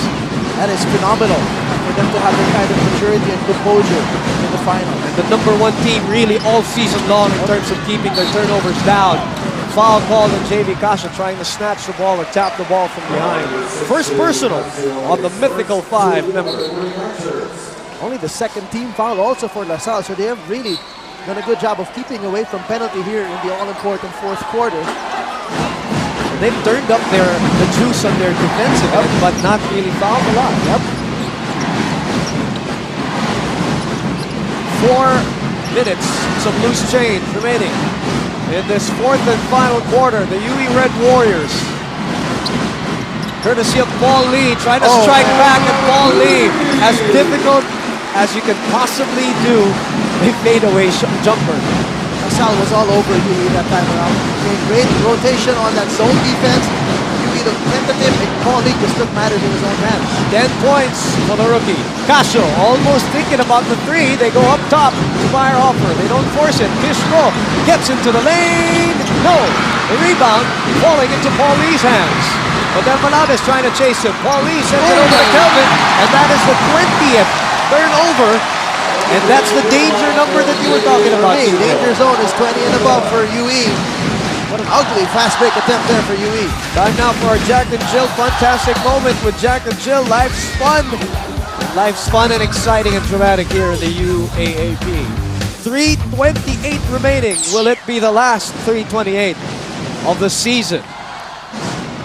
That's what LaSalle is hoping for. And as I talked at the start of the coverage, boil down again for both teams: character, resilience, and toughness. Who is exuding it right now? UE takes it back. The 11th turnover of LaSalle. Paul Lee draws the foul. Wow. Hanging in Go the to the line. Hanging in the air there. Big hang time play for Paul Lee to get that foul and go to the foul line. Third personal on the starter, OJ Kua. Crucial turnover. Yeah. See, if he released that ball too early, he would have just gotten blocked cleanly. But he hung in the air to get some more body contact. Slow-mo brought to you by Smart, the power to lead. Paul Lee leisurely kicking in that free throw. He is a 78% shooter from that area. Today, 11 points already for Paul Lee. He only had 3 in 11 minutes of action in game number 1. Remember, this guy is a rookie. Yep. And the future, as they say, for the Red Warriors. Solo looking for a friend. Lions JV. Pressure is on now. But they cross the midcourt line. 61-59, only 2 points separating these two pretenders to the crown. Tang is back in the ballgame. Rims out the shot. Paul Lee with an incredible defensive rebound. Big rebound there by Paul Lee and T.Y. Tang. Even though he hit one big one earlier, continues to struggle. T.Y. Tang, 2 out of 12 in the game today. Far from his heroic game in game 1 with 17 points. The UE crowd is feeling this one. We've only had one deadlock in this game, DJ. 8-all. Martinez throws up the 3. Still no goal. Meyerhofer again with another rebound. And for Rico, that is 9 in the ballgame. He may be quiet in terms of his points on the offensive end, but Rico Meyerhofer has been doing the most important thing in the shaded lane, is getting those defensive rebounds. Casio goes to his left once again. The fake, the left-handed shot draws a foul. And Coach Tito Pumarin is livid at the sidelines. But he had nowhere to go. JB Casio had 2 white shirts all over him. Didn't have any lift even. That layup was from the ground. 4th personal on Kelvin Gregorio. 4 lead changes and only 1 deadlock. A far contrast from game number 1 with 18 lead changes and 13 deadlocks. Casio back on the line. Quiet 11 points for Casio as he misses his first free throw. Cholo Villanueva in the meantime, 6 out of 9 from the field with 14 points and 5 assists off the bench for De La Salle University. Casio gives it an odd 3-point lead.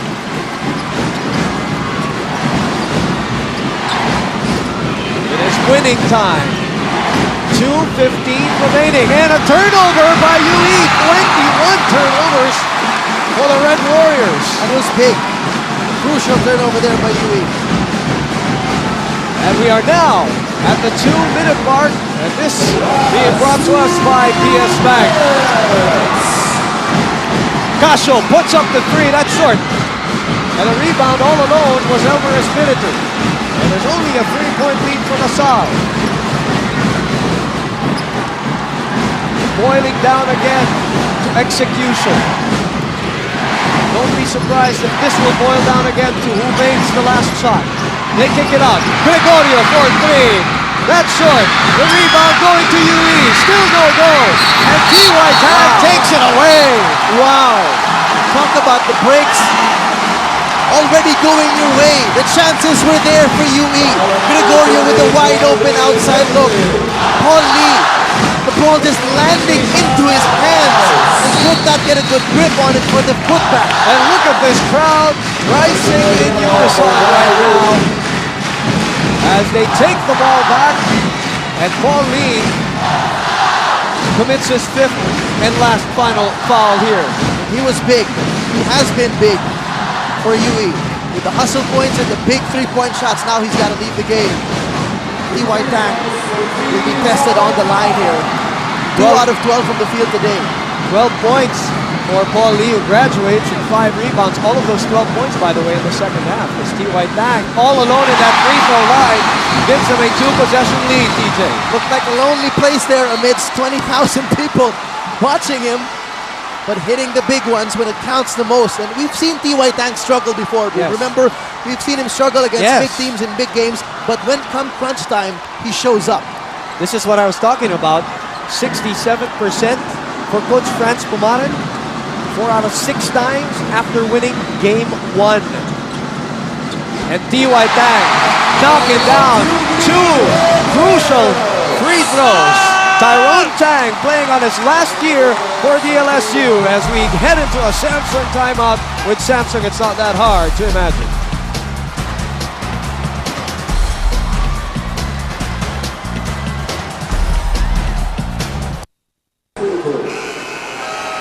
Back here at the Araneta Coliseum, it is 64-59, a tale of 2 teams. The Heartbreak Kids of season 69, the UE Red Warriors, the hosts last year, down by 5, while the suspended kids of De La Salle University from last year are poised to take their 7th men's basketball title, but we have 1:18 to play and a foul call. It was in active shooting, even though LaSalle's not yet in the penalty. Well, Paul Lee is our choice for Nike Spotlight Baller of the Game. Off the bench, 12 points, 5 rebounds, all in the second half. Even though he goes out with 5 fouls already, he still deserves this recognition for coming up with a great game today off the bench. Corcoran also playing in his last year for the Red Warriors. Gut check, TJ. Yep. Hey, if you can, I can feel it. Yep. I can Oh, feel yeah. this gut-wrenching moment. I've been feeling it since What step more? ladder. You know, what more the guys on the free throw line? And the prayers are being said by the UE Red Warriors, sweeping the elimination round, losing game number 1, and now the season on the line for last year's hosts. And he misses both. And guess who gets the big rebound? And that's nerves right there, TJ. Rico Meyerhofer with rebound number 10. Exactly. He has been the lone player for LaSalle. But today, Kishko has also come up big for them in that front line. 6 on the shot clock. They want to go back to JV. 4 on the shot clock. JV, nowhere to go. He forces up a shot. Yes! What a big, cold-blooded 2-point field goal by JV Casio. Are they going to check that, TJ? Was there a timeout? Did that look like JV Casio's big 3 in the finals 3 years ago? Remember that breakout shot? Yes, Remember yes. the breakout shot of JV Casio? 66-59, 51 seconds remaining. The shot of the game if they put this one yeah. away. Arellano driving, sensing trouble, and he puts it up and in. This game ain't over yet at 61 points for UE, 66 for LaSalle. We have a Samsung timeout with Samsung. It's not that hard to imagine. We will be back, so don't go anywhere.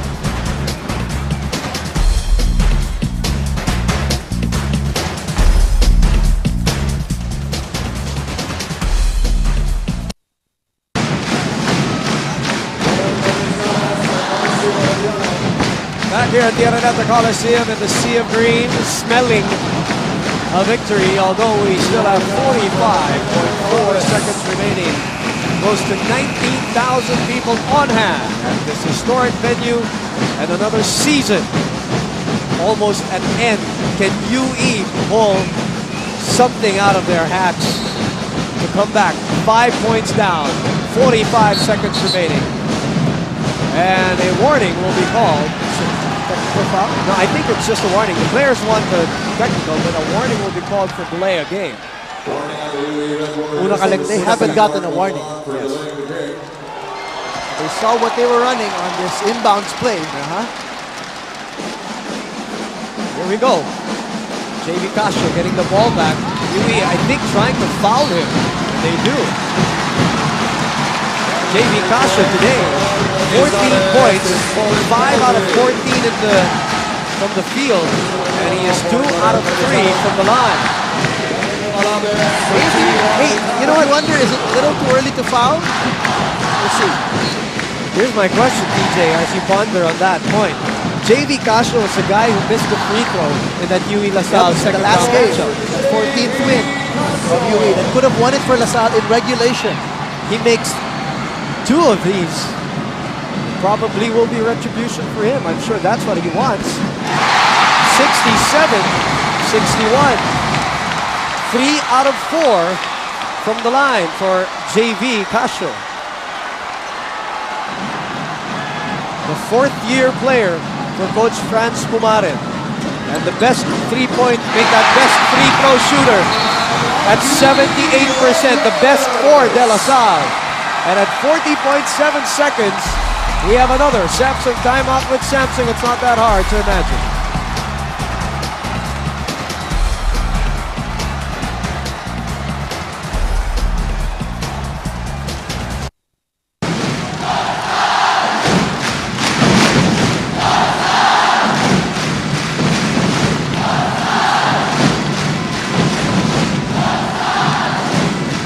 Pumarin right beside Manong Derek, right behind the bench of the UE Red Warriors, who are staring at a 7-point lead, 68-61.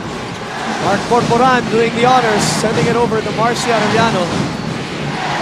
And Arellano finds the hole, but doesn't get the roll. They get the ball back as Meyer Hoffer was challenged on that rebound by Canizares. Fresh shot clock, but it doesn't matter anymore to them. They just need time. PJ, in the second half, the starters of LaSalle outscoring the starters of UE 20-18. We were talking about that earlier. That's big for LaSalle. They only had 6 points combined at the half. Castro is the star of that stat right there as Martinez throws up a 3. Nothing there. Meyer Hoffer taps it. There's a foul. Yep, a foul will be called on an archer. It will be Cholo Villanueva. At 28 seconds remaining.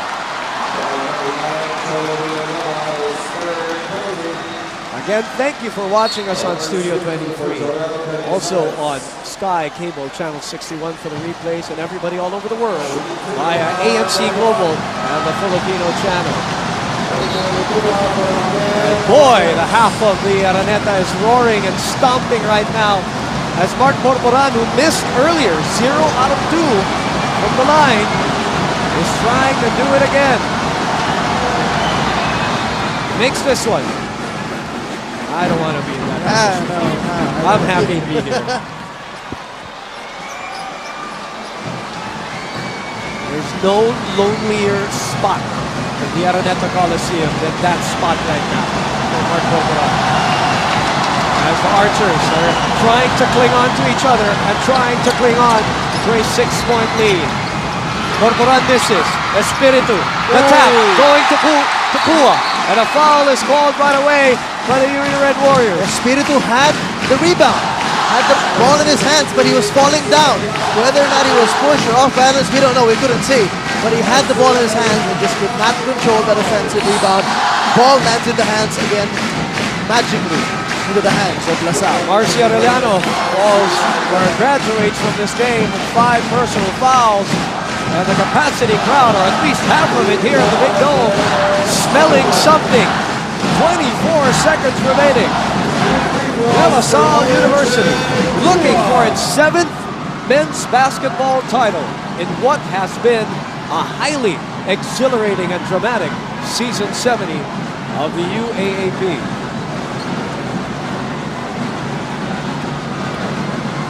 O.J. Kua coolly sinks the first free throw.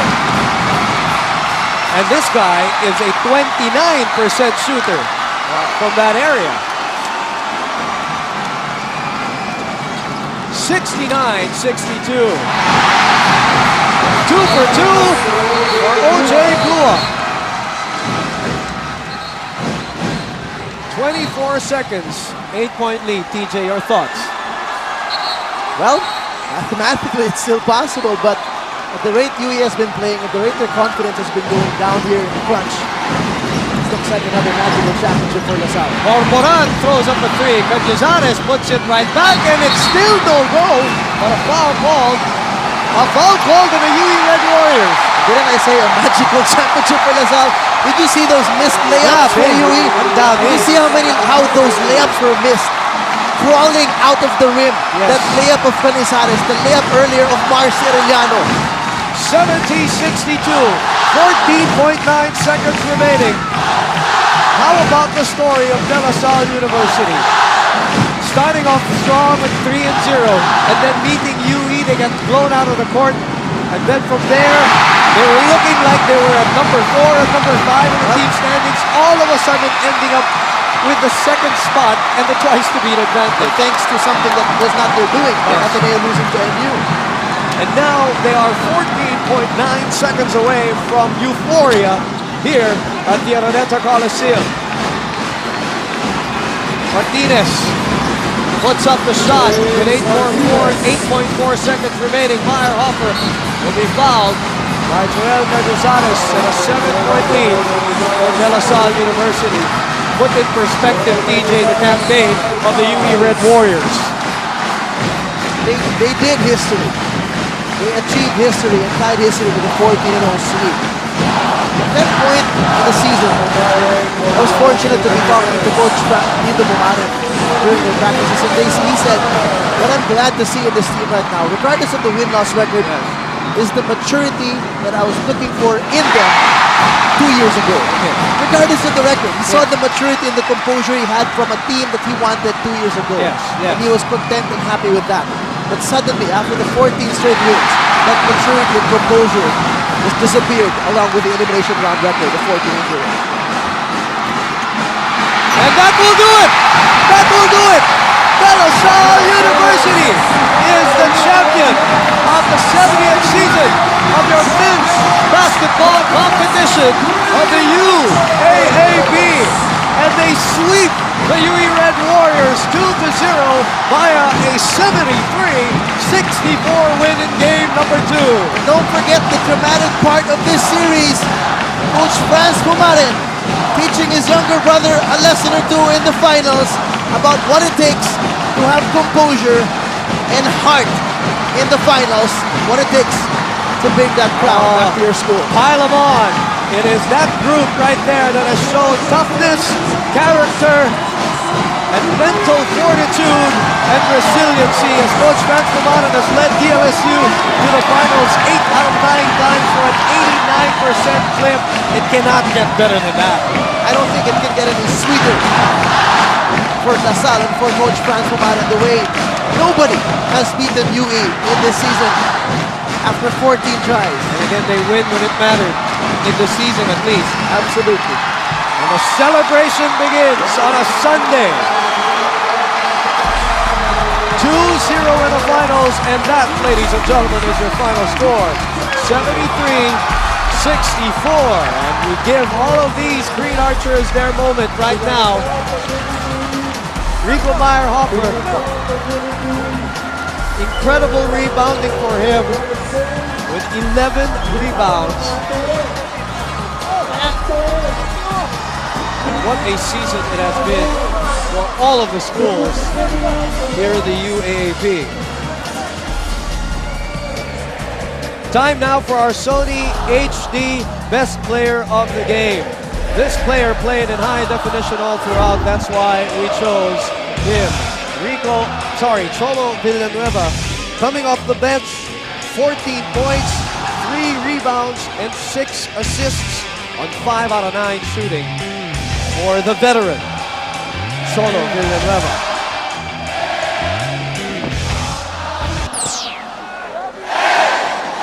And the DLSU community singing their school anthem louder than ever before this season. They're back, they're won, and they're champs once again. And our Gatorade turning point of the game is that sensational spin cycle move by JV Casio from 15 feet. He puts it up, he puts it in, and LaSalle broke the backs of the UE Red Warriors after that point. JV Casio on his 4th year. Cholo Villanueva in tears, indescribable emotions rather, for the whole De La Salle community. Cholo, of course, considered as the veteran there, 5th year, as brother Bernie Oka has now joined the celebrations. We'll take a break, and we will be back with all the poignant moments here at the Araneta Coliseum.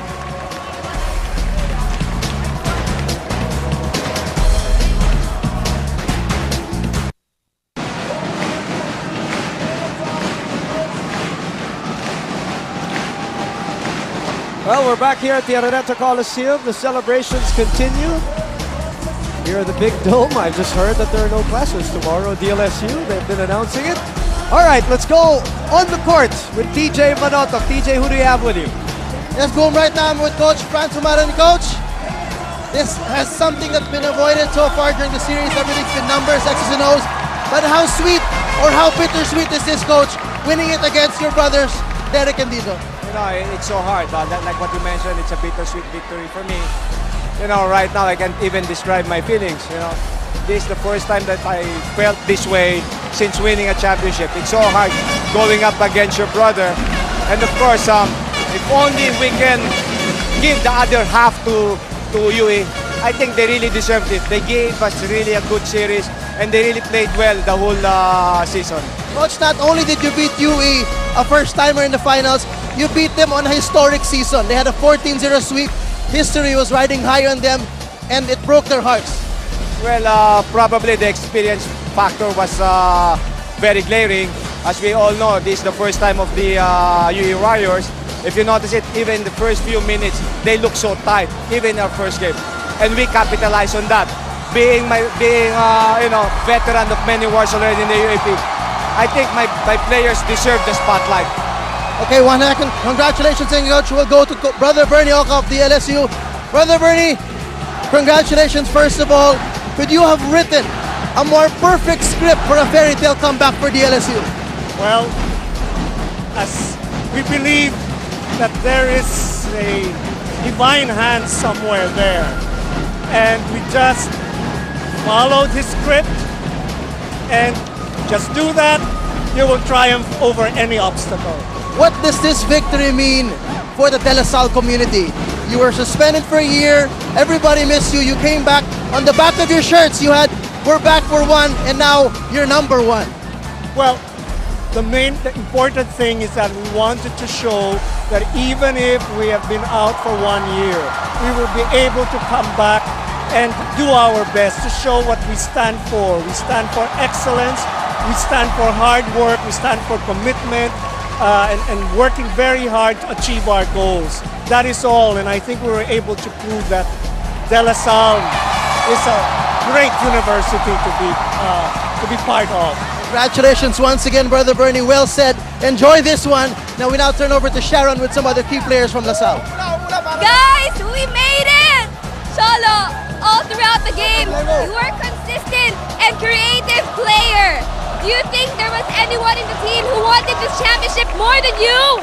I really wanted this championship because it's my last year in LaSalle, and it's a good graduation gift for me. So thank you, LaSalle, and everybody who supported us throughout the season. Their unconditional support. Thank you, thank you. Rico, what's your message to the whole LaSallian community? All LaSalle community, Animo LaSalle. Thank you for all. And lalo-lalo na sa mga taga-Puerto Galera. Mga taga-Puerto Galera, sumusuporta, mga umayang ko. Animo LaSalle. Congratulations, Rico. Congratulations, Cholo. Congratulations, LaSalle. JV, how were you able to lead this team to the victory? We just played our best, our very best, because it's a big factor for us now. Wala na, talagang pagod na rin kami. Pero we just stay together. We just play our very best to show that we are LaSalle and we are here. Wala, speechless na. More! Okay, bati na. Bati mga taga-Ustina, taga-Surigao del Sur, Tandag, mga Subico, Lahat kayo, lola, nanay, lahat kayo mga taga-Usina sa inyo. Lahat Here's ng to- Betel, lahat taga-CSA. Hello! Thank you! Here's to a storybook season for Del Salle University. More of UAAP season 70 over here on Studio 23.